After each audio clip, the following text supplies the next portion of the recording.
آج کی صورتیں جو تراویح میں پڑھی گئیں ان صورتوں میں سے ایک صورت ہے سورہ ہمزہ۔ چھوٹی سی صورت ہے یہ، ہر ایک کو یہ صورت یاد ہے۔ اس صورت کا مطالعہ ہم کریں گے۔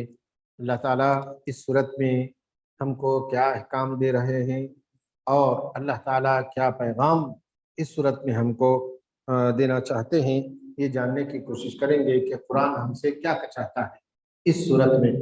سورۃ الہمزہ، ہمزہ اور لمزہ کے معنی یہ ہے کہ ہمزہ وہ اس آدمی کو کہتے ہیں جو سامنے کسی کی برائی کرے، اور لمزہ اس آدمی کو کہتے ہیں جو پیٹھ پیچھے غیبت کرے، برائی کرے کسی کی۔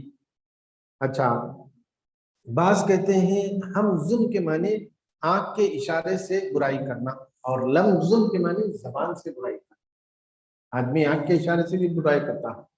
اچھا، تو اس پہلی آیت میں اللہ تعالیٰ فرماتا ہے اعوذ باللہ من الشیطان الرجیم ویل لکل ہمزۃ لمزہ الذی جمع مالا وعددہ یحسب ان مالہ اخلدہ کلا لینبذن فی الحطمہ وما ادراک ما الحطمہ نار اللہ الموقدہ التي تطلع على الافئدہ انها علیہم مؤصدہ فی عمد ممددہ۔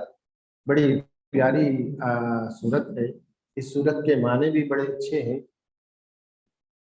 بڑی خرابی ہے، بڑی تباہی بربادی ہے، ایک معنی۔ دوسرا معنی یہ ہے کہ ویل کے معنی جہنم کا ایک خاص حصہ جس کو ویل کہتے ہیں، جہنم کی ایک خاص وادی جس کو ویل کہتے ہیں، خاص ڈپارٹمنٹ ایسا کہو تو بات سمجھ میں آتی ہے کہ جہنم کا ایک خاص حصہ ہے، وہ اس کے لیے ہے جو کہ ہر ایسے شخص کی جو عیب ٹٹولتا ہے، غیبت کرتا ہے۔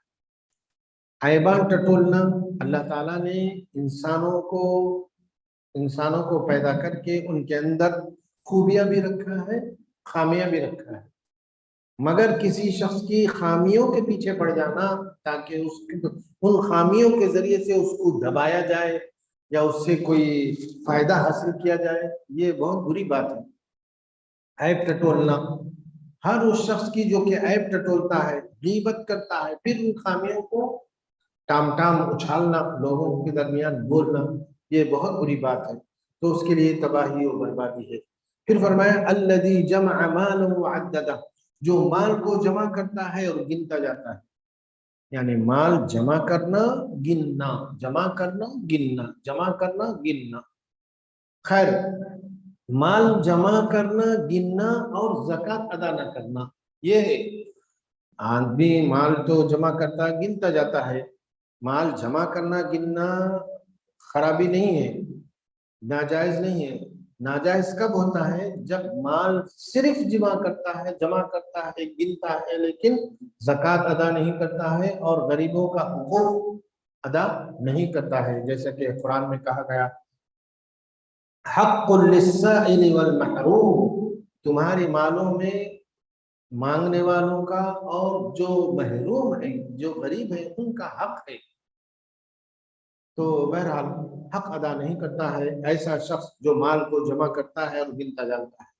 تو جب یہ آیت اتری والذین یکنزون الذهب والفضة ولا ينفقونها في سبيل اللہ، جو لوگ سونا چاندی کو خزانہ بنا کر رکھتے ہیں اور اللہ کے راستے میں خرچ نہیں کرتے ہیں، تو صحابہ بہت پریشان ہوتے۔ تو صحابہ نے پوچھا رسول اللہ صلی اللہ علیہ وسلم سے کہ یا رسول اللہ، یعنی سونا جمع کرنا، چاندی، کیونکہ اس زمانے میں سکے بھی دینار سونے کے تھے اور درہم بھی سونے کے تھے۔ آدمی کو کوئی کاروبار کر رہا ہے، کچھ کما رہا ہے یا ملازمت کر رہا ہے تو سونا چاندی چاہیے ہوتی نا، وہ آج کے جیسے جو ہے پیپر نہیں تھا، تو اس کو جمع کرنا تو یہ تو بہت بری فبشرہم بعذاب علیم، یعنی دردناک عذاب ان کو دیا جائے گا۔ تو ایسا کیسا؟ تو جمع کرنا نہیں چاہیے کیا؟ تو پھر صحابہ نے پوچھا کہ آخر ہم خزانہ کیا جمع کریں، یعنی پراپرٹی کس چیز کو سمجھے اور مال دولت کس چیز کو سمجھے؟ تو اللہ کے نبی رسول اللہ صلی اللہ علیہ وسلم نے فرمایا